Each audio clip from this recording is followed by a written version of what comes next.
அல்லேலூயா. கர்த்தர் நல்லவர். ஆமென். இந்த நாட்களிலும், அதாவது இந்த ஏப்ரல் மாதத்தில் நாம் கர்த்தருடைய வார்த்தையை நாம் தியானிக்க போகிறோம். இந்த மாதத்திலும் கடந்த 3 மாதங்கள் நம்மை நடத்தின தேவன் இந்த 4வது மாதத்திலும் நமக்கு ஒரு வார்த்தையை கொடுத்து நம்மை உற்சாகப்படுத்தி தொடர்ந்து இந்த மாதத்தில் கடக்க கர்த்தர் நமக்கு உதவி செய்வார். ஆமென். இந்த மாதத்திலும் நாம் விசுவாசித்து அறிக்கை பண்ணி நான் நம்ப வேண்டிய வார்த்தை என்னவென்றால், உபாகமத்தின் புஸ்தகம் 11ஆம் அதிகாரம் அதன் 23வது வசனத்தை வாசிக்கலாமா? உபாகமம் 11:23. கர்த்தர் உங்களுக்கு முன்பாக அந்த ஜாதிகளை எல்லாம் துரத்தி விடுவார். உங்களை பார்க்கிலும் ஜனம் பெருத்த பலத்த ஜாதிகளை நீங்கள் துரத்துவீர்கள். ஆமென். ஜெபிக்கலாமா? அன்பின் பரலோக பிதாவே, குமாரனாம் இயேசுவின் நாமத்தில் ஜெபிக்கிறோம். ஆசீர்வதிக்கப்பட்டதான அந்த நல்ல நேரத்துக்காக உமக்கு நன்றி. கர்த்தாவே, இந்த 4வது மாதத்தையும் உடைய திருக்கரத்தில் ஒப்புக் கொடுக்கிறோம். இந்த மாதத்தை கர்த்தர் ஆசீர்வதிப்பீராக. கடந்த 3 மாதங்கள் கண்மணி போல பாதுகாத்தவர், ஆண்டவரே துணையாய் இருந்து நடத்தி வந்த தேவன், இந்த 4வது மாதத்திலும் எங்களை அப்படியே நடத்துவீராக எங்களை ஒப்புக் கொடுக்கிறோம். எங்களுக்கு முன்பாக வைக்கப்பட்டிருக்க இந்த வேத வசனத்துக்காக உமக்கு நன்றி. தொடர்ந்து இந்த வேத வசனத்தில் நாங்கள் ஆண்டவரை இன்னும் ஆழமாய் பலப்பட்டு அதை நாங்கள் விசுவாசித்து எங்கள் வாழ்க்கையில சுதந்திரித்து கொள்ள எங்களுக்கு தேவன் பலன் தாங்கப்பா. எங்களுக்கு தேவன் பலன் தாங்க. தொடர்ந்து உங்க நாமம் மகிமைப்படட்டும். இயேசுவின் நாமத்தில் பிதாவே, அல்லேலூயா. ஆமென். மீண்டும் ஒரு விசை வாசிக்கலாமா? உபாகமம் 11:23. கர்த்தர் உங்களுக்கு முன்பாக அந்த ஜாதிகளை எல்லாம் துரத்தி விடுவார்.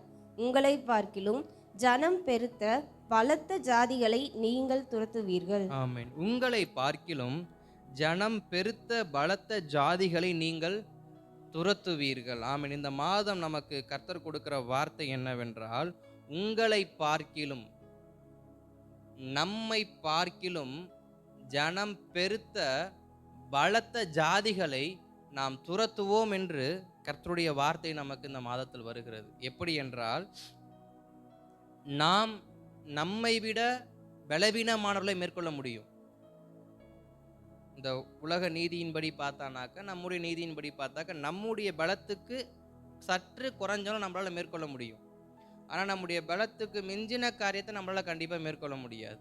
ஆனால் வேதம் சொல்லுகிறது, உங்களை பார்க்கிலும் ஜனம் பெருத்த பலத்த ஜாதிகளை நீங்கள் துரத்துவீர்கள். இந்த வார்த்தையை யாருக்கு சொன்னானா? இஸ்ரவேல் ஜனங்களுக்கு மோசே சொல்லுகிறார். எப்படி சொல்லுகிறார் அப்படின்னா, இதுவரைக்கும் நீங்கள் நடந்து வந்த இந்த வாழ்க்கையில், இதுவரை கர்த்தர் உங்களை நடத்தி வந்த இந்த வாழ்க்கையில் நீங்கள் இதுவரைக்கும் அநேக காரியத்தை கடந்து வந்துட்டீங்க. ஆனா இதுக்கப்புறம் நீங்க சுதந்திரிக்க போகிற தேசம் ஒன்று இருக்கு. அந்த தேசத்துக்கு நீங்க போறதுக்கு தடையாய் இருக்கக்கூடியதான அந்த கானான் ஜனங்களை நீங்கள் முற்றி முடிய ரட்சிக்க உங்களுக்கு நான் வல்லமையை கொடுக்கிறேன்னு சொல்லி இந்த வார்த்தையை ஆண்டவர் சொல்றார்.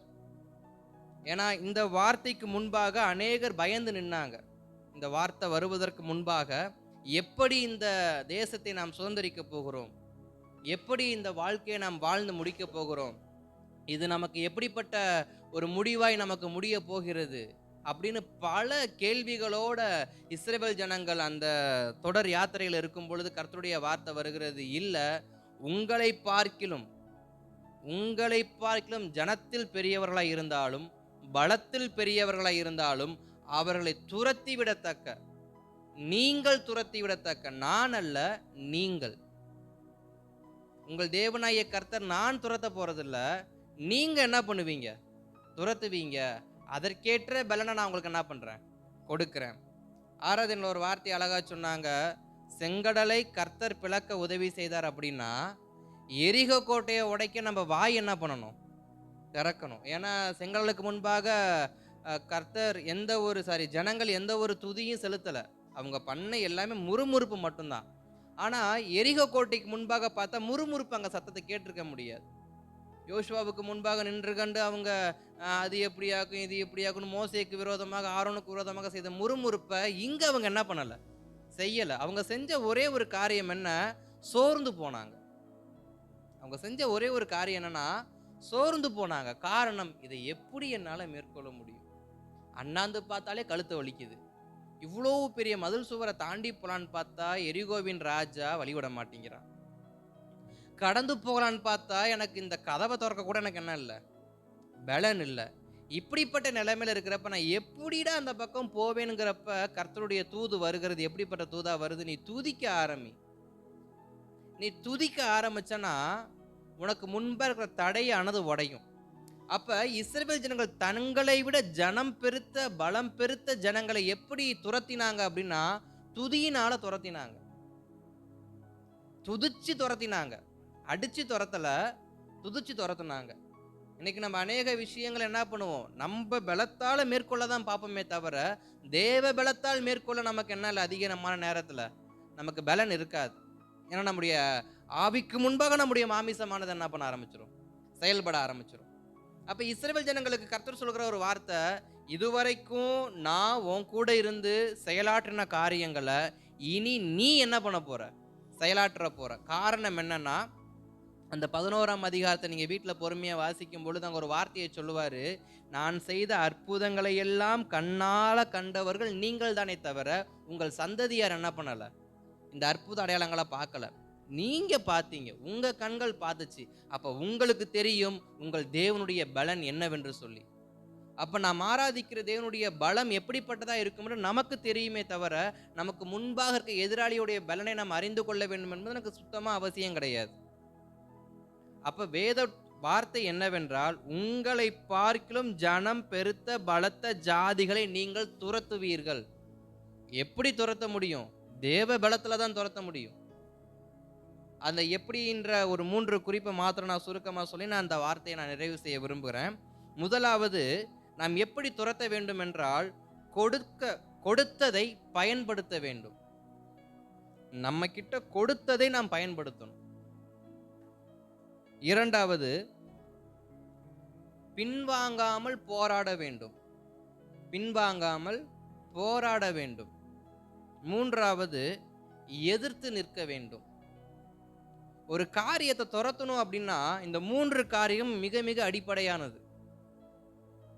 நம்ம நடந்து போகிறோம், திடீர்னு ஒரு மிருகம் நம்மளை தாக்க வருது, ஒரு நாயோ இல்லை ஏதோ ஒரு பாம்போ என்னமோ ஒன்று நம்மளை தாக்க வருது. நம்ம என்ன பண்ணுவோம்? அந்த நேரத்தில் போயிட்டு அந்த பாம்பை அடிக்கத்தக்கதான ஒரு பொருளை தேடுவோமா? நம்ம கிட்ட என்ன இருக்கு அதை தான் முதல்ல எடுத்து எறியுவோம். நாய் எது பக்கத்தில் வந்தாலும் அதை விரட்டக்கூடியதான பொருளை நம்ம தடியை தேடி என்ன பண்ண மாட்டோம், போக மாட்டோம். கையில் துண்டு குச்சி இருந்தால் கூட அதை வச்சு என்ன பண்ண உசுனுவோம். அப்போ முதலாவது நம்ம கையில் என்னத்தை கர்த்தர் கொடுத்துருக்கிறார் அதை வச்சு நம்ம போராட ஆரம்பிக்கணும். நம்ம ஆவிக்கு என்ன பலனை கொடுத்திருக்கிறார், நம்முடைய சரீரத்துக்கு என்ன பலனை கொடுத்திருக்கிறார், அதை வைத்து முதலாவது போராட வேணும். எப்படி போராடணுமா? 1 சாமுவேல் புஸ்தகத்துல 17ஆம் அதிகாரத்துல 39-40 வசனத்தை வாசிங்களேன். 1 சாமுவேல் 17ஆம் அதிகாரத்துல 39 மற்றும் 40 வசனத்தை வாசிங்களேன். அவனுடைய பட்டயத்தை தாவீது தன் வஸ்திரங்கள் மேல் கட்டிக்கொண்டு அதிலே அவனுக்கு பழக்கம் இல்லாததினால் நடந்து பார்த்தான். அப்பொழுது தாவீது சவுலை நோக்கி, நான் இவைகளை போட்டுக்கொண்டு போகக்கூடாது, இந்த அப்பியாசம் எனக்கு இல்லை என்று சொல்லி அவைகளை களைந்து போட்டு தன் தடியை கையிலே பிடித்து கொண்டு ஆற்றில் இருக்கிற 5 கூழாங்கல்லுகளை தெரிந்தெடுத்து அவைகளை மேய்ப்பருக்குரிய தன்னுடைய அட்டை பையிலே போட்டு தன் கவனை தன் கையிலே பிடித்து கொண்டு அந்த பெலிஸ்தனன் அண்டையிலே போனான். ஸ்தோத்திரம். அங்க வார்த்தை ஒன்று சொல்லப்பட்டிருக்கு. என்ன வார்த்தை அப்படின்னா, அவனுக்கு பழக்கமில்லாததினால் நடந்து பார்த்தான். பழக்கமில்லாததினால் நடந்து பார்த்தான். அது தன்னுடைய நடக்கைக்கு அது பழக்கம் ஆகாதனால அதை அப்படியே கழட்டி வச்சுட்டு நேர ஆற்றங்கரைக்கு போய் அங்கே இருக்கிற 5 கூழாங்கற்கள் எடுத்து தன்னுடைய அடப்பையில் என்ன பண்ணார், போட்டு வைத்துக்கிட்டு பெலிஸ்தனுக்கு நேரம் என்ன பண்ணுவோம், யுத்தம் பண்ண போவோன்னு போனார். இந்த இடத்துல நம்ம பார்க்க வேண்டியது, நமக்கு என்ன அருளப்பட்டு இருக்குதோ, நமக்கு என்ன கிருபை இருக்கோ, நமக்கு என்ன பலன் இருக்கோ, நமக்கு எவ்வளவு ஜபம் இருக்கோ அதை வைத்து நாம் போராட வேணும். நம்முடைய வாழ்க்கையில நாம் போராட போகிற போராட்டங்கள் நிறைய போராட்டங்கள் வரும். ஏன்னா ஒருவருடைய வாழ்க்கையில போராட்டம்னா அது வாழ்க்கையாவே என்ன பண்ணாது, அது நகர்ந்து போகாது.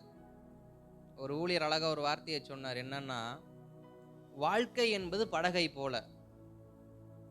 அந்த படகானது ஒரு இடத்துல இருக்கும், பொறுமையா போகும், காத்தடிச்சா வேகமா போகும், சுழல் காற்றை சிக்கினாக்க தடுமாற ஆரம்பிக்கும். புயல் காற்று அடிச்சாக்க கவுந்து கூட போகிற அளவுக்கு போகுமே தவிர கவுந்து என்ன பண்ணாது, போகாது. நம்முடைய வாழ்க்கையில போராட்டங்கள் வரக்கூடாது அப்படின்னு நம்ம நினைச்சோம் அப்படின்னா நம்முடைய படகு எங்க இருக்காது, கடல்ல இருக்காது, கரையில தான் இருக்கும். கரையில் இருக்கிற படகு ஒண்ணுமே ஆகாது. காத்தடிச்சாலும் அப்படியே தான் நிற்கும், மழை பெஞ்சாலும் அப்படியே தான் நிற்கும், புயல் அடிச்சாலும் அப்படியே தான் இருக்கும். அது ஒரு அசைவும் இல்லாம அப்படியே தான் நிற்கும். காரணம் அது கடலுக்குள் இல்ல, கரைக்குள். நம்முடைய வாழ்க்கை போராட்டம் இல்லாம இருக்கணும்னா நம்ம இந்த வாழ்க்கையை வாழாம எங்க போயிடணும், கம்முன்னு ஒரு ஓரமா போயிடணும். அப்ப ரட்சிக்கப்பட்ட இந்த வாழ்க்கையில, கிறிஸ்தவ வாழ்க்கையில ஒவ்வொரு நாளும் போராட்டங்களானது நிச்சயம் உண்டு. கிறிஸ்தவ வாழ்க்கையில மாத்திரமல்ல, எல்லாருடைய வாழ்க்கையிலையும் போராட்டம் என்பது நிச்சயம் உண்டு. அந்த போராட்டத்தை எப்படி மேற்கொள்ள வேண்டும்? நம்மை விட பலத்த காரியங்கள் வரும் பொழுது, தாவீதை விட கோலியாத் பலத்திலும் பெரியவன், உயரத்திலும் பெரியவன், அகலத்திலும் பெரியவன், எல்லாத்திலும் பெரியவன். தன்னை பார்க்கிலும் பலத்த கோலியாத்தை தாவீது எப்படி மேற்கொண்டாரு? அவனை விட பெரிய ஒரு ஆயுதத்தை வைத்து தாவீது மேற்கொள்ளல. அவன் ஈட்டியை விட அவன் 50 முழம் கொண்டு வரானா, இவன் 60 முழம் ஈட்டியை வச்சு என்ன பண்ணல, யுத்தம் பண்ணல. அவனை பார்க்கிலும் தாவீது ரொம்ப சின்னவன். கோலியாத்தை பார்க்கிலும் தாவீது ரொம்ப சின்னவன். சவுல் ராஜாவே கோலியாத்தை கொல்லுவதற்கு அந்த 40 நாட்கள் என்ன யோசிச்சிருப்பான்னா, இவன் சைஸுக்கு யாராவது நம்ம கிட்ட இருக்கிறாங்களா, இவன் அகலத்துக்கும் இவன் உயரத்துக்கும் இவன் நீளத்துக்கும் நம்ம கிட்ட யார் இருக்க, 40 நாள் அதான் யோசிச்சிருப்பார் நான் நினைக்கிறேன். ஆனா கர்த்தர் அப்படி யோசிக்கல. அவர் எப்படி யோசிச்சாருன்னா, தனக்கு இருக்கிற பலத்தோடு போறது யாருன்னு தான் பாக்குறாரு. தனக்குள்ள இருக்கிற பலத்தோடு போறது யார்? நம்மலாம் யோசிக்கிறோம், இதை எப்படி மேற்கொள்றது, அப்படி செய்யலாமா, அந்த ஆலோசனை இல்ல இல்ல இல்ல. நம்மளால மேற்கொள்ள முடியும்னு தான் அந்த கோலியாத்தை நமக்கு முன்பாக வைத்தாரு. நம்மளை மேற்கொள்ளும்படி நம்மளை நிர்பந்தமா நிறுத்திட்டு போனாரு. நிர்பந்தமா நிறுத்தப்பட்ட இடத்துல நம்ம உதவியை தேடி மாதுளஞ்செடிக்கு கீழே உட்காராம, என் பலத்தை, எனக்கு கர்த்தர் கொடுத்திருக்கிற பலத்தை நான் நம்பி போராடுவேன் என்றால் நான் நிச்சயம் துரத்துவேன். நான் போராடுவேன் என்றால் நான் துரத்துவேன். நான் போராடாமல் மாதுளஞ்செடி கீழே உட்காந்துருப்பேன் என்றால் மாதுளம்பழம் விழுகும், அதை உட்காந்து உடச்சி வேணா என்ன பண்ணலாம், சாப்பிடலாமே தவிர நம்மேல் விழுந்த அவமானத்தை என்ன பண்ண முடியாது, நீக்க முடியாது. அதே நியாயாதிபதிகள் புஸ்தகத்துல 7ஆம் அதிகாரத்துல 20 முதல் 21 வசனங்களை பார்க்கிறப்ப கிதியோனுக்கு ஒரு வார்த்தையை ஆண்டவர் கொடுப்பார். கிதியோன் தன்னோடு இருக்கிற 300 பேருக்கு ஒரு வார்த்தையை கொடுப்பார். 300 பேரும் 100 100ஆ பிரிஞ்சு என்ன பண்ணுங்க, எக்காலத்தையும் தீவட்டியும் எடுத்துக்கொண்டு போங்க. நான் சொல்லும்போது அதை உடைங்க, எக்காலத்தை ஊதுங்க, கர்த்தருடைய பட்டயம் கிதியனுடைய பட்டயம்னு சொல்லுங்க அப்படின்னு சொல்லிட்டு அவர் போறாரு.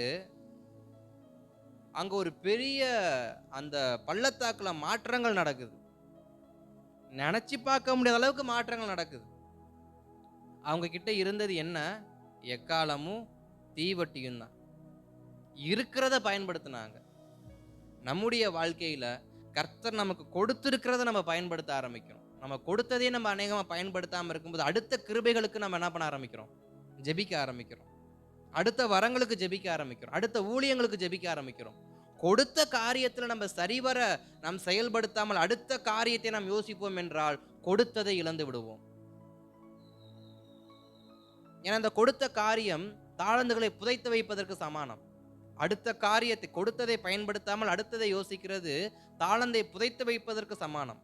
நமக்குள் கர்த்தர் அநேக கிருபைகளை கொடுத்திருக்கிறார். நம்மளாலே முடியும், நம் சத்துருக்களை மேற்கொள்ள நம்மளால முடியும். ஆனா நம்ம என்ன பண்ணுவோம், தேடி போகுவோம் யாரையாவது. இது இனி உங்க வாழ்க்கையில பலவீனங்கள் வந்தா, போராட்டங்கள், இன்னொருவரை தேடி என்ன பண்ணாதீங்க, போகாதீங்க. இந்த மாதத்துல நீங்க அதிகமா நம்ப வேண்டியது, நான் மேற்கொள்ளுவேன். என்னிலும், அதாவது நீங்கள் உங்களை கொண்டு உங்களிலும் பலத்த பெருத்த ஜாதியை நீங்கள் துரத்துவீர்கள். அப்ப நான் துரத்துவேன். நான் முதல்ல என்ன பண்ணணும், நம்பணும். துரத்துவேன் எப்படி துரத்த முடியும்? தாவீதை போல ஒரு கல் எடுத்துட்டு போனா துரத்த முடியுமா? தாவீது வெளி அரங்கத்துல பாக்குறப்ப ஒரு கல் அவர் வைத்திருந்தாரு. உள்ள அரங்கத்துல பாக்குறப்ப எடுத்துக்கொள்ளலாம். எபேசியர்கள் நிருபம் 16ஆம் அதிகாரம் 13 முதல் 18 வசனங்களை வாசிக்கலாமா? எபேசியர் 6:13 முதல் 18. ஆகையால் ம் தீங்கு நாளிலே அவைகளை நீங்கள் எதிர்க்கவும் ம் சகலத்தையும் செய்து முடித்தவர்களாய் நிற்கவும் ம் திராணியுள்ளவர்கள் ஆகும்படிக்கு ம் தேவனுடைய சர்வாயுத வர்க்கத்தையும் ம் எடுத்துக்கொள்ளுங்கள். போதும் போதும் போதும், நீங்க தொடர்ந்து வாசிங்க, நேரம் இல்லை. அங்க அழகா ஒரு வார்த்தை சொல்லுது, நீங்கள் எதிர்த்து நிற்கவும், தீங்கு நாளில் அவைகளை நீங்கள் எதிர்த்து நிற்கவும் சகலவற்றையும் செய்து முடிக்க தேவனுடைய சர்வாயுத வர்க்கத்தை என்ன பண்ணுங்க, தரித்து கொள்ளுங்கள். என்னென்ன சர்வாயுதம் சொல்லி நமக்கு லிஸ்ட் அங்க கொடுக்கப்பட்டிருக்கு. தலைச்சீரா, பட்டயம், பாதரட்ச, இப்படி எல்லாமே மார்க்கவசம் கொடுக்கப்பட்டிருக்கு. அப்ப நாம் நமக்கு கொடுக்கப்பட்ட ஆவியின் பலத்தோடு ஒவ்வொரு நாளும் என்ன பண்ணணுமா, போராடி ஜெபிக்க ஆரம்பிக்கணும். அப்படி நாம் ஜெபிக்க ஆரம்பிக்கும் பொழுது நம்முடைய வாழ்க்கையில நம்மை பார்க்கிலும் பலத்தில் பெரியவர்களா இருக்கட்டும், நம்மை பார்க்கிலும் உயரத்தில் அகலத்தில் பெரிய காரியங்களா இருக்கட்டும், அதை துரத்தி விட கர்த்தர் நமக்கு உதவி செய்வார். இதுவரைக்கும் நாம் துரத்த முடியாத காரியங்கள் நிறைய இருக்கும். அது நமக்குள்ளும் இருக்கும், நமக்கு வெளியவும் இருக்கும். அப்படி துரத்த முடியாத காரியத்தை துரத்தணும் அப்படின்னா நமக்குள் சர்வாயுத வர்க்கமான தரித்திருக்க வேணும். வெளியரங்கத்துல நம்ம என்ன எப்படிப்பட்டவங்கள வேணா காணப்படலாம், உள்ள அரங்கத்துல நான் சர்வாயுத வர்க்கத்தை தரித்து கொண்ட ஒரு உண்மையான போர் வீரனா இருக்கணும். ஏன்னா சவுலுக்கு தாவீது வெறும் ஆடு மேய்க்கிறவனா தான் தெரியும். சவுலுக்கு தாவீதை பொறுத்த வரைக்கும் வெறும் கூழாங்கல் எடுத்துட்டு போறவனா தான் தெரியும். கோலியாத்தா இருக்கட்டும், பெலிஸ்தரா இருக்கட்டும், சமஸ்த இஸ்ரவேலா இருக்கட்டும், அவங்க பார்க்குற ஒரே ஒரு பார்வை என்னன்னா வெளியரங்கமான பார்வை. அவன் சின்ன பையன், அவன் கரத்தில் 5 கூழாங்கல் இருக்கிறது, அதில் ஒன்றை கவனில் வைத்து கொண்டு வந்து, இவ்வளவுதான் அவங்களுக்கு தெரியும். ஆனால் அவனுக்குள் இருக்கிற ஒரு யுத்த வீரனை அவங்களுக்கு என்ன பண்ணாது, தெரியாது. நம்மை பார்க்கும் பொழுது இந்த உலகமா இருக்கட்டும், சத்ருவாவே இருக்கட்டும், நமக்குள் செயல்படுத்துகிற தேவனுடைய பலன் யாருக்குமே என்ன பண்ணாது, அதை செயல்படுத்துவேன்னு தான் கர்த்தர் சொல்றார். நீங்கள் மேற்கொள்வீர்கள். நீங்கள் என்ன பண்ணுவீங்க, துரத்துவீங்க, நீங்க மேற்கொள்வீங்க. உங்களை வெளியரங்கமாய் பார்க்கும் பொழுது அற்பமாய் நினைப்பார்கள். கிதியோன் 300 பேரை கூட்டிக் கொண்டு யுத்தத்துக்கு போறப்ப அங்க சொல்லியிருப்பான், 300 பேர் தானே வரான், வா பார்த்துக்கலாம், நம்ம லட்சக்கணக்கில் இருக்கிறோம், வா பார்த்துக்கலாம். அற்பமா நினைப்பார்கள். கோலியாத்தை தாவீதை பார்க்கும் பொழுது தடி எடுத்துட்டு நாயான்னு சொல்லி என்ன பண்ணாரு, கேட்டு கோலியாத் தாவீதை நிந்தனை அவமானப்படுத்தினாரு. அப்ப நம்மை வெளியரங்கத்தில் பார்த்து நம்மை எடை போடக்கூடிய மனிதர்களுக்கு முன்பாக நமக்குள் இருக்கும் சர்வாயுத வர்க்கம் சரியா இருக்கும் என்றால் அது செயல்படும் பொழுதுதான் தெரியும் ஒவ்வொருவருக்கும், கர்த்தர் இந்த மாதம் நிச்சயமாய் நம்மை செயல்படுத்த அவர் உண்மையுள்ளவராய் இருக்கிறார். நம்மை வெளியரங்கமாய் பார்த்து, வெளித்தோற்றத்தில் பார்த்து இவன் தேர மாட்டான், இவன் உருப்பட மாட்டான், இவனுக்கு என்ன இருக்கு ஏது இருக்குன்னு கேட்ட ஒவ்வொருவருக்கும் இந்த மாதம் கர்த்தர் நிச்சயமாய் பதில் கொடுப்பார். எனக்குள் இருக்கிறவர் பெரியவர் என்பதை காண்பித்து கொடுப்பார். அல்லேலூயா. 4 பேரை பார்க்கிறப்ப நார்மலா தான், 3 பேரை பார்க்கிறப்ப நார்மலா தான் இருந்தாங்க. ஆனா 4வது சாயல் வந்தப்பதான் தெரிஞ்சிச்சு இவங்க பயங்கரமானவங்க அப்படி. அப்ப தாவீதை வெளியரங்கமா பார்க்கிறப்ப எப்படிதான் தெரியும், அடப்பைய மாட்டிக்கிட்டு அதுக்குள்ள 5 கல்லை வச்சுக்கிட்டு ஒரு கவன் எடுத்து சுத்திக்கிட்டு பறப்ப யாராவது காக்கா குறி வடிக்க வந்துடும், இவ்வளவுதான் தெரியும் வெளியரங்கமாய் பார்க்கும் பொழுது. நம்முடைய வெளியரங்க தோற்றங்கள் மற்றவர்கள் அநேக புண்படுத்தினாலும் அதை பத்தி நம்ம கவலைப்பட தேவையில்லை. நம்மள அதை பார்த்து அநேக எப்படி சொன்னாலும் கவலைப்பட தேவையில்லை. ஆனா உள்ளுக்குள் இருக்கிற சர்வாயுத வர்க்கத்தை சரியா பயன்படுத்தணும். அதில் நாம் சரியா இருப்போம் என்றால் மார்க்கவசத்தை அணிந்து கொண்டு, தலைச்சீராவை அணிந்து கொண்டு, பட்டயத்தை வைத்துக்கொண்டு, பாதரட்சியை போட்டுக்கொண்டு, நம்முடைய சர்வாயுத உள்ளான ஆவிக்குரிய சர்வாயுதத்தை நாம் செயல்படுத்தி இருப்போம் என்றால் வெளியரங்கமாக எத்தனை பேர் வந்தாலும் மேற்கொள்ள கர்த்தர் நமக்கு என்ன பண்ணுவார், உதவி செய்வார். அப்ப பலத்த காரியத்தை மேற்கொள்ள உள்ள என்ன இருக்கணும், சர்வாயுத வர்க்கம் இருக்கணும். சர்வாயுத வர்க்கம் இல்லாம வெறுமன போனோம்னா தூக்கி எறிஞ்சிட்டு கோலியாத்து போயிருவான் போற போக்குல. சில பேர் சொல்லுவாங்கல்ல, நான் ஊதுனா நீல எங்க போய் கிடப்பேன்னு தெரியாது அப்படின்னு. அதுபோல நம்முடைய வாழ்க்கை மாறிடக்கூடாது. உள்ளுக்குள் பலன் உள்ளவர்களா இருக்கணும். வெளியில எப்படி வேணா நம்ம தோற்றம் இருந்துட்டு போட்டோம், உள்ளுக்குள் பலம் உள்ளவனா இருக்கணும். 2வது, பின்வாங்காமல் போராட வேண்டும். பின்வாங்காமல் போராட வேண்டும். எப்படி என்றால் என்னாகமத்தின் புஸ்தகம் 13ஆம் அதிகாரம் 30வது வசனத்தை வாசிக்கலாம். என்னாகமம் 13:30. யோசுவாவும் காலேபும் சொன்ன வார்த்தையை வாசிக்கலாமா? அப்பொழுது காலேப் ம் மோசேக்கு முன்பாக ஜனங்களை அமர்த்தி, ம் நாம் உடனே போய் அதை சுதந்தரித்துக் கொள்வோம், ம். நாம் அதை எளிதாய் ஜெயித்துக் கொள்ளலாம் என்றான். ஸ்தோத்திரம். எப்படி ஜெயிக்கிற வேண்டிய காரியம் அது? எளிதாய். எப்படி ஜெயிக்க வேண்டிய காரியம்? எளிதாய் ஜெயிக்க வேண்டிய காரியத்தை ஜனங்கள் எப்படி பார்க்கறாங்க? பெருசா பார்க்கறாங்க. இது நம்மிலும் பலத்த காரியம், இது நம்மிலும் பெரிய காரியம், இது நம்மை பார்க்கிலும் முடியாத காரியம்னு சொல்லி அவங்க பெருசா பார்க்கறத காலேப் எப்படி பார்க்கறாரு? இதை நாம் எளிதாய் ஜெயித்து விடலாம். அப்ப ஜெயிக்க என்ன பண்ணணும்? போராடணும். அவங்க தான் 10 பேர் சொல்ற காரியம் போராட வேண்டாம், திரும்பி போயிடுவோம். ஆனா காலேப்பும் யோசுவாவும் சொல்றாங்க, நாம் போராடினால் எளிதில் ஜெயித்து விடலாம். புரிஞ்சிருக்கும்னு நினைக்கிறேன். நாம் போராடினால் எதையும் எளிதில் ஜெயிக்க நமக்கு கர்த்தர் கிருபையை கொடுப்பார். நாம் போராடாம இருக்கதான் சில பலவீனங்களை மேற்கொள்ள முடியாமல், சில காரியங்களை மேற்கொள்ள முடியாமல் நாம் திணறி கொண்டு இருக்கிறோம். போராடி பாருங்க, எளிதில் ஜெயிக்க கர்த்தர் உதவி செய்வார். எந்த காரியமா இருந்தாலும், இந்த 3 மாத காலங்களோ இல்ல 30 ஆண்டு காலங்களோ எதையும் மேற்கொள்ளாமல் அது முடியாதுன்னு நீங்க நினைச்சிருப்பீங்க.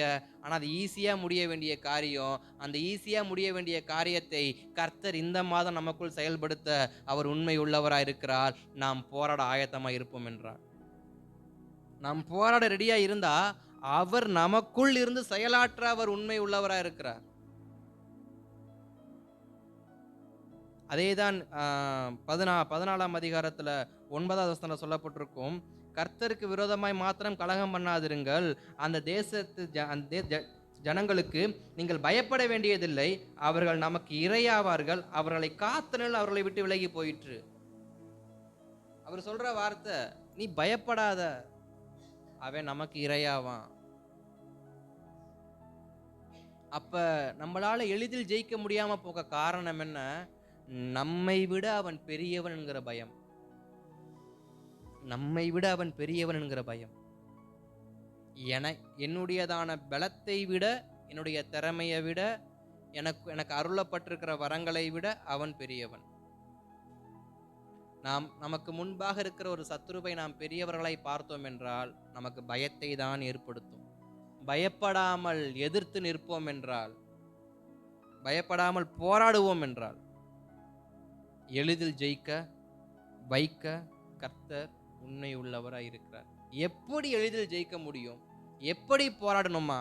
எபிரேயர்கள் நிருபம் 12:12 சொல்லுகிறது, ரத்தம் சிந்தி போராடு. ரத்தம் சிந்தி போராடு. நீ ரத்தம் சிந்தத்தக்க இன்னும் போராடாமல் இருக்கிறதுனாலதான் இன்னும் அந்த காரியம் உன்னை பயமுறுத்தி கொண்டே இருக்குது. அது இன்னும் உனக்கு முன்பாக பெரிய பூதத்தை போல நின்று உனக்கு தன்னுடைய பிம்பத்தை காண்பித்து கொண்டிருக்கிறது. பலூன் எவ்வளவு பெருசா ஊதுனாலும் குழந்தைங்க பயப்படதான் செய்யும். ஆனா நமக்கு தான் தெரியும் பலூனுக்குள்ள இருக்கிறது வெறும் காத்து தான் அப்படின்னு. பலூனுக்குள்ள இருக்கிறது வெறும் காத்து தான் நமக்கு தான் தெரியும். ஆனா அந்த குழந்தைங்களுக்கு அதை பெருசா ஊதி காட்டினா அதை பார்க்குற சின்ன குழந்தைங்க பயப்பட ஆரம்பிக்கும். அது போலதான் சத்துருவும் தன்னுடைய பிம்பத்தை காட்டி நம்மளை பயமுறுத்துவது போல நம்மள என்ன பண்றான்? காண்பித்து கொண்டு இருக்கிறான். அப்ப நமக்கு முன்பாக வரக்கூடிய காரியங்களை நாம் பார்த்து பயப்படாமல் அதை போராடி மேற்கொள்ள நம்ம என்ன பண்ணணும்? பலனை பெற்றுக்கொள்ளணும். போராடணும். துரத்தணும்னா போராடியே ஆகணும். போராட்டம் இல்லாமல் எதையும் எளிதில் மேற்கொள்ள முடியாது. அல்லேலூயா. அப்ப முதலாவது நமக்கு கொடுக்கப்பட்டதை நாம் பயன்படுத்த ஆரம்பிக்கணும். நம்ம கொடுத்த தாளந்து என்ன, கிருபை என்ன, அதை வச்சு நம்ம என்ன பண்ணணும்? மேற்கொள்ளணும். அந்நிய பாஷையின் அந்த வரங்கள் நம்ம கொடுக்கப்பட்டிருக்க ஆவியில பேசி வெட்டி ஜெபிக்க ஆரம்பிக்கணும். இல்லைன்னா கட்டியாவது ஜெபிக்கணும். ஒன்று வெட்டணும், இல்லைன்னா கட்டணும். ரெண்டுமே இல்லாமல் அந்நிய பாஷை அடையாளம் வாங்கி வச்சு என்ன பிரயோஜனம்? புதைச்சி வைக்கிறதுக்கு சமானம். பாரப்பட்டு கண்ணீர் சிந்தி ஜெபிக்க எனக்கு தெரியும், ஆனால் நான் ஜெபிக்க மாட்டேன், கண்ணீர் சிந்த மாட்டேன்னா அந்த வரங்கள் கொடுத்து என்ன பிரயோஜனம்? வசனத்தை தியானிக்க தெரியும், பிரசங்கிக்க தெரியும், ஆனால் பிரசங்கம் பண்ண மாட்டேன்னா என்ன பிரயோஜனம்? கொடுத்ததை பயன்படுத்தாமல் இந்த உலகத்தில் எதையும் நாம் எளிதில் என்ன பண்ண முடியாது? மேற்கொள்ள துரத்தி விட முடியாது. எதையும் எளிதில் துரத்தி விட முடியாது. மூன்றாவது ஒரு காரியத்தை வேகமாக நான் சொல்லி முடிக்கிறேன். மூன்றாவது எதிர்த்து நிற்கணும். மூன்றாவது எதிர்த்து நிற்கணும். யாக்கோபு 4:7 சொல்லுகிறது, பிசாசுக்கு எதிர்த்து நில்லுங்கள், அப்பொழுது அவங்க உங்களை விட்டு ஓடி போவான். பிசாசுக்கு எதிர்த்து நில்லுங்கள், அப்பொழுது அவன் உங்களை விட்டு ஓடி போவான். அப்ப நம்ம என்ன செய்யணும்? நம்மளை விட்டு சில காரியங்கள் ஓடணும்னா அதுக்கு நாம் எதிர்த்து நிற்கணும். எதிர்த்து நிற்காமல் துரத்தி விட முடியாது. நாய் விரட்டுதுன்னு நாய்க்கு பிறந்த நாய் வேகமாக தான் விரட்டும். ஒரு நிமிஷம் நின்று திரும்பி பாருங்க, அந்த நாய் நம்மளை விட்டு ஓடி போகும். அதே போலதான் பிசாசும். பயமுறுத்துகிற காரியங்கள் வரும், நின்று திரும்பி என்னதான் உனக்கு வேணும், வரியா வா, வந்து பார்த்துட்டு போன்னு சொன்னோன்னா அது வராமே ஓடி போயிடும். எதிர்த்து நிற்போம் என்றால் அது ஓடி போகும், அது துரத்தப்படும். எதிர்த்து நிற்காம துரத்தப்படணும்னா நிச்சயமா முடியாது. அதை தான் எபிரியர் 12:2 வாசிங்களேன். சரி, 12:4. எபிரியர் 12:4. பாவத்திற்கு விரோதமாய் போராடுகிறதினால் ரத்தஞ்சிடப்படத்தக்கதாக நீங்கள் இன்னும் எதிர்த்து நிற்கவில்லையே. ரத்தம் சிந்தக்க இன்னும் எதிர்த்து நிற்கவில்லையே. அப்ப நாம இன்னும் எதிர்த்து என்ன பண்ணல? நிக்கல. நாம இன்னும் எதிர்த்து நிக்கல. எதிர்த்து நின்றாதான் என்னைக்கு அது வெளியே போயிருக்குமே. எதிர்த்து நிற்காமல் சில காரியங்களை நாம வச்சுக்கிட்டே அது போறப்போ போட்டுனா கண்டிப்பா போகாது. கோலியாத்தை பார்த்து அவன் போற அன்னைக்கு போகணும்னு சவுல் ராஜா இருந்தாருன்னா அவன் காலத்துக்கும் போயிருக்க மாட்டான், நின்றுகிட்டே இருந்திருப்பான். சத்ருவானவனை பொறுத்த வரைக்கும் நான் இந்த கோலியாத் விஷயத்திலேருந்து நான் ஒன்று புரிஞ்சுக்கிட்டது என்ன அப்படின்னா, 40 நாட்கள் கோலியாத் வந்து கத்துனதுக்கு 40 நாள் இஸ்ரவேல் தேசத்தையே அவன் கொண்டு போயிருக்கலாம். 40 நாள் ஏலா பள்ளத்தாக்கில் நின்று இஸ்ரவேல் ஜனங்களை நிந்திச்சு அவமானப்படுத்தினதுக்கு அவனுக்கு முத நாளே தெரிஞ்சிருக்கும் தன்னை பார்த்து ராஜாவே பயந்துட்டான் அப்படின்னு. அப்போ இவன் என்ன பண்ணியிருக்கணும்? ஸ்ட்ரெயிட்டாக ராஜா சங்க பிடிச்சி தூக்கி தேசம் தன் வசத்தை படுத்திருக்கலாம் அவன். ஆனால் 40 நாள் அவன் சும்மா பேசிக்கிட்டே தான் இருந்தான். நான் புரிய வேண்டிய விஷயம் என்னன்னா, சத்ருவானவனால் குறிப்பிட்ட அளவுக்கு மேலே நம்ம இடத்தில் செயல்பட முடியாது. சத்ருவால் குறிப்பிட்ட அளவுக்கு மேலே நம்ம இடத்துல அவனுடையதான பாச்சா பழிக்காது. என்னதான் பிசாசு யோபுவை சோதிச்சாலும் ஒரு அளவு தான். கர்த்தர் ஒரு லிமிட்டேஷனை வச்சிருக்க, இதை தாண்டி நீ யோபு கிட்ட நெருங்கின நான் இறங்கி வர மாதிரி இருக்கும் அப்படின்னு ஒரு லிமிட்டேஷனை கர்த்தர் வச்சிருக்கிறார். அந்த லிமிட்டேஷனுக்குள்ள எதையும் கர்த்தர் அனுமதிக்க மாட்டாரு. நம்ம பயப்பட தேவை கிடையாது. பார்க்க வேணா பயமுறுத்தும். வேதத்தில் இருக்க எல்லா காரியத்தையும் பாருங்க, அது பயமுறுத்துற மாதிரி தான் இருக்கும். ஆனா எந்த இடத்துலயும் ஒரு லிமிட்டேஷனை தாண்டா கர்த்தர் இறங்க ஆரம்பிச்சிருவார். 7 வருஷம் பார்த்தார், 8வது வருஷமும் கிதியோனை மீதியானியர் மேற்கொள்ள வராங்கன்னு தெரிஞ்ச உடனே கர்த்தர் செயல்பட ஆரம்பிச்சிட்டார். ஒரு லிமிட்டேஷன் தான்.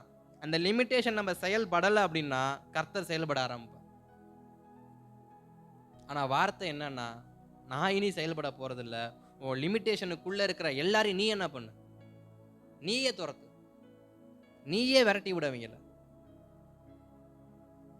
சில கோலியாத்துக்கள் கத்த மட்டும்தான் அனுமதித்திருக்கார் கர்த்தர். சில கோலியாத்துக்களை பயமுறுத்துவதற்காக மாத்திரம்தான் கர்த்தர் அனுமதித்திருக்கிறார். அவர்கள் நம்மை மேற்கொள்வதில்லை. அவர்கள் நம்மை அவமானப்படுத்துவதற்காக அல்ல. அவர்களை கர்த்தர் நம் பக்கத்தில் அனுமதிக்கவும் மாட்டார். ஒரு லிமிட்டேஷனோட தான் கர்த்தர் வச்சிருக்கிறார். அதை தாண்டுனா என்ன நடக்கும்னு சத்துருவுக்கு நல்லா தெரியும். ஆனா நாம அந்த அளவை புரிந்து கொள்ளாமல், அந்த டிஸ்டன்ஸை புரிஞ்சுக்காம பயந்து கொண்டே இருக்கிறதுனால தான் அவன் நம்மேல் ஆதிக்கத்தை செலுத்தி கொண்டே இருக்கிறான். மத்தேயுவின் சுவிசேஷம் 4:10-11 வசனத்துல இயேசுநாதர் பிசாசை பார்த்து அப்பாலே போ சாத்தானேன்னு சொல்றப்ப அவனை விட்டு ஓடி போனான். அவரை விட்டு அவன் போனான், தூதர்கள் அவரை சூழ்ந்து கொண்டார்கள் இருக்கும். அப்ப எதிர்த்து நிற்க பலன் இல்லாதவன் துரத்தி விட முடியாது. போராட பலன் இல்லாதவன் துரத்தி விட முடியாது. கொடுத்ததை பயன்படுத்த தவறினவன் போராட முடியாது. நம்ம கிட்ட கொடுத்ததை நம்ம ஜெபத்துல பயன்படுத்தணும். எதுவோ அதை பயன்படுத்தணும். குறிப்பாக ஊழியத்தின் பாதையில நமக்கு கொடுக்கப்பட்டது எதுவோ அதை நாம் செய்து கொண்டே இருக்கும் பொழுது நமக்கு பிரச்சனை வராது. அது சமாதானமா போகும். அதை நாம் கொஞ்சம் மாற்றும் பொழுது நமக்கே ஒரு அசௌகரியம் தோன்ற ஆரம்பிச்சு, நமக்கே ஒரு சலிப்பு தோன்ற ஆரம்பிச்சு, நமக்கே பார்த்துக்கலாம் அப்படிங்கிற ஒரு ஒரு எண்ணத்தை சத்துருவன் நமக்குள்ள என்ன பண்ண ஆரம்பிச்சிருவான், விதைக்க ஆரம்பிச்சிருவான். செயல்படுகிற வரைக்கும் தான் நாம் மனுஷர்கள், செயல்படுகிற வரைக்கும் தான் ராஜா. செயல்படலனா அவன் ராஜாவும் கிடையாது, தேசத்தை காப்பாற்றத்தக்க பலனும் கிடையாது. மாதுளஞ்செடிக்கு கீழே உட்கார்ந்துருக்கிறதுக்கு மட்டும்தான் அவன் தகுதி உள்ளவன். செயல்படாத அத்தனை பேரும் மாதுளஞ்செடி கீழே உட்காரதான் மட்டும்தான் உங்களுக்கு தகுதி. செயல்படுறவங்களுக்கு மட்டும்தான் துரத்துறதுக்கான தகுதி. நாம் துரத்தணும்னா செயல்படணும், நாம் துரத்தணும்னா எதிர்த்து நிற்கணும், நாம் துரத்தணும்னா போராடணும். கொடுத்ததை வைத்து, பெற்றுக்கொண்டதை வைத்து. இப்ப தேவ சமூகத்துல கர்த்தர் இந்த மாசம் நமக்கு தெளிவா சொல்கிற ஒரே ஒரு வார்த்தை என்னவென்றால், உங்களை பார்க்கிலும் ஜனத்திலோ பலத்திலோ பெருகி இருக்கிற, இல்லனா பெருத்து இருக்கிற சத்துருவை நீங்கள் துரத்துவீர்கள். நாம் துரத்த வேண்டும் என்றால் கர்த்தர் நம்மை துரத்த வைப்பார். நான் துரத்தணும்னு நினைச்சிட்டா கர்த்தர் துரத்த வைப்பார். நான் செயல்பட ஆரம்பிச்சேன்னா கர்த்தர் துரத்த வைப்பார். நான் எதிர்த்து நிற்க ஆரம்பிச்சேன்னா கர்த்தர் செயல்பட ஆரம்பிப்பார், கர்த்தர் துரத்த வைப்பார். அப்ப நம்மை பார்க்கிலும் பலத்திலும் ஜனத்திலும் பெருத்தவர்களை நாம் துரத்துவதற்கு செய்ய வேண்டியதற்கு ஒரே ஒரு காரியம், எதிர்த்து நிற்கணும், போராடணும், கொடுத்ததை பயன்படுத்தணும். கர்த்தர் துரத்தி விட உதவி செய்யும். அல்லேலூயா. இப்போ இந்த காலை நேரத்தில் இந்த முதல் தேதியிலே தேவ சமூகத்தில், ஆண்டவரே நான் துரத்தி விட வேண்டியவளை துரத்தி விடத்தக்க எனக்கு பலனை கொடுங்கப்பா. ஸ்தோத்திரம். ஜெபிக்கலாமா? அப்படியே தேவ சமூகத்தில், ஆண்டவரே நான் இதுவரைக்கும் துரத்தாத காரியங்கள், மேற்கொள்ளாத காரியங்கள், எதிர்த்து நிற்காத காரியங்கள், போராடாத காரியங்கள் அத்தனையிலும் நான் போராட, நான் எதிர்த்து நிற்க எனக்கு கிருப தாங்கப்பான்னு இந்த முதல் தேதியில் தேவ சமூகத்தில் கேட்கலாமா?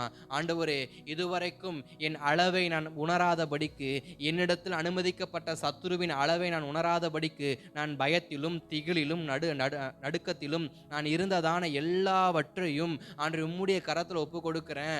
ஆண்டவரே என்னுடைய லிமிட்டேஷனுக்குள்ள கர்த்தர் எதையும் அனுமதிக்க மாட்டேன் என்று நான் உணர்ந்தபடியினால் நான் போராடுவதற்கு என்னை ஒப்பு கொடுக்கிறேன். என் லிமிட்டேஷனுக்குள்ள கர்த்தர் எந்த சத்துருவையும் நீங்க வைக்க மாட்டேன் என்பதால நான் எதிர்த்து நிற்க ஆரம்பிக்கிறேன். என் லிமிட்டேஷனுக்குள்ள யாரும் வராதபடியினால் ஆண்டவரே ஸ்தோத்திரம், நான் சத்துருவின் லிமிட்டேஷனுக்குள்ள போய் நான் அவனை துரத்துறேன்ப்பா.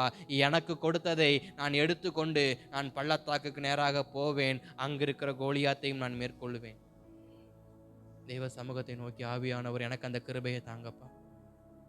எனக்குள்ள சர்வாயுத வர்க்கத்தை தாங்கப்பா. எனக்குள் ரத்தம் சிந்தத்தக்க போராட கிருபை தாங்கப்பா. எனக்குள்ள ரத்தம் சிந்தி எதிர்த்து நிற்க கிருபை தாங்கப்பா. ஓ ஜீசஸ். ஆவியானவரே, ஓ ரிபாலா சந்தரனபரா ஹந்த ரிபாலா அதுரோ நோகேதேரினி.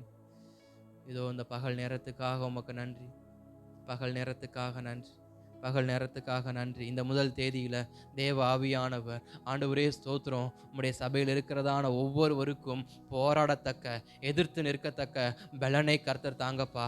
இவர்களை பார்க்கிலும் பலத்திலும் ஆண்டரே ஜாதியிலும் ஆண்டரே பெருத்து இருந்த பலத்து இருந்தவர்களை துரத்தி விடத்தக்க தேவன் உதவி செய்யுங்கப்பா, உதவி செய்யுங்கப்பா, உதவி செய்யுங்கப்பா.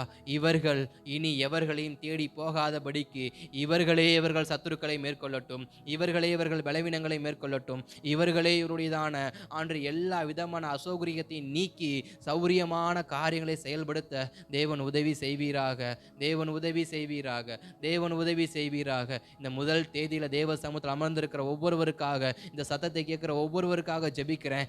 எதை அவர்கள் பார்த்து பயந்தார்களோ, எதை அவர்கள் பார்த்து மேற்கொள்ள முடியாது என்று நினைத்தார்களோ, எதை பார்த்து இது என்னிலும் பெரியது, இது என்னிலும் பெரியது என்றார்களோ, அத்தனையும் எளிதில் ஜெயிக்க கர்த்தர் உதவி செய்யுங்க.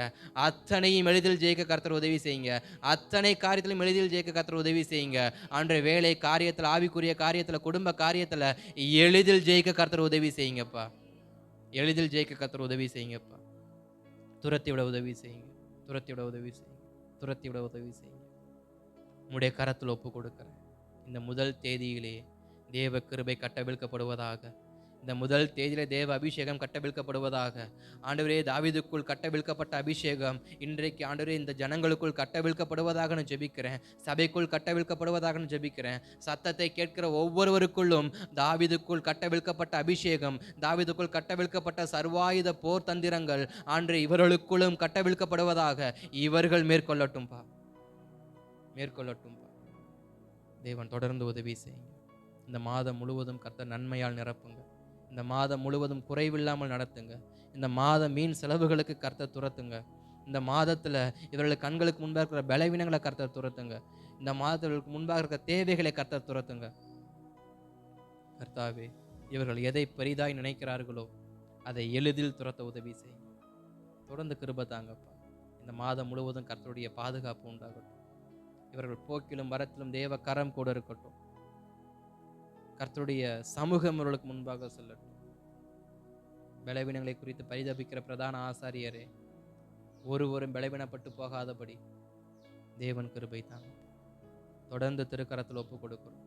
இயேசுவின் நாமத்தில் பிதாவே. என் ஆத்துமாவே கர்த்தரை ஸ்தோத்திரி, என் ஆத்துமாவே கர்த்தரை ஸ்தோத்திரி. கர்த்தர் செய்த சகல உபகாரங்களையும் மறவாதே. ஆமென்.